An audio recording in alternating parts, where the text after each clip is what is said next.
你好啊！當大家喺紐西蘭開車於德格維嘅12號公路上面，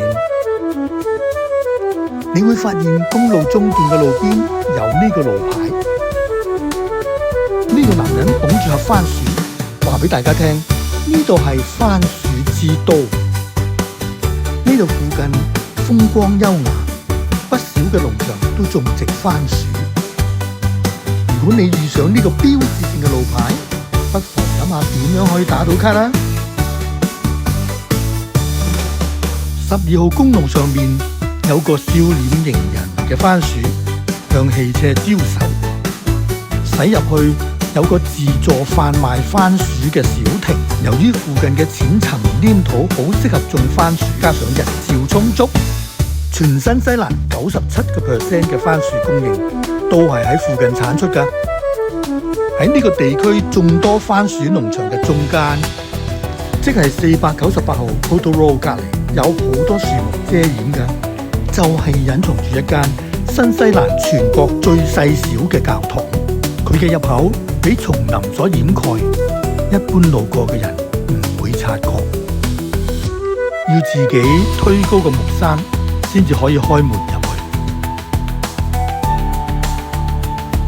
裏面嘅佈置又冇咩特別嘅驚奇，大約行30步左右呢，就有天使嘅雕像同埋一個告示。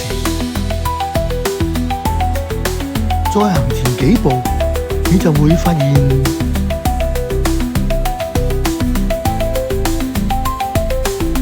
全新西蘭最細小嘅教堂就隱藏於此。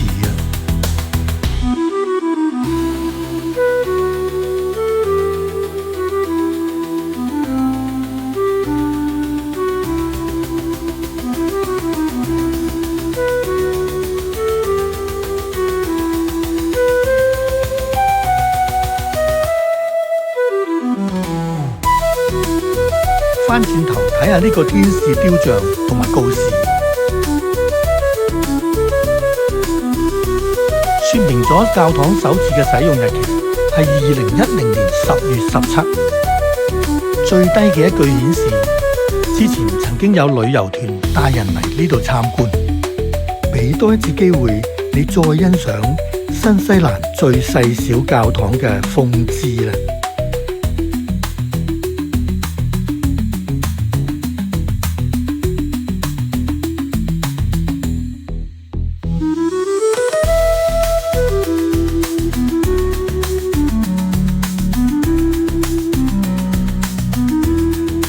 如果你鍾意呢條片，歡迎你撳掣 like 我哋同埋訂閱啦。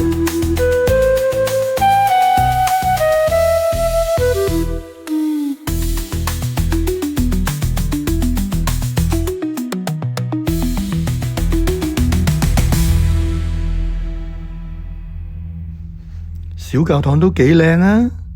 再見，俾大家睇下當地最大嘅番薯包裝同埋分銷商嘅廠房係點嘅。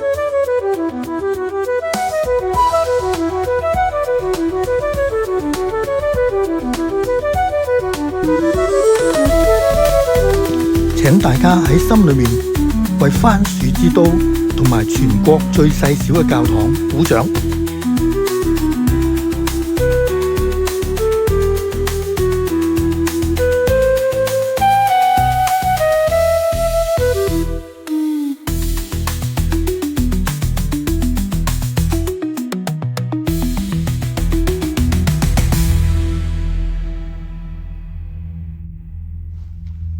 拜拜，小教堂。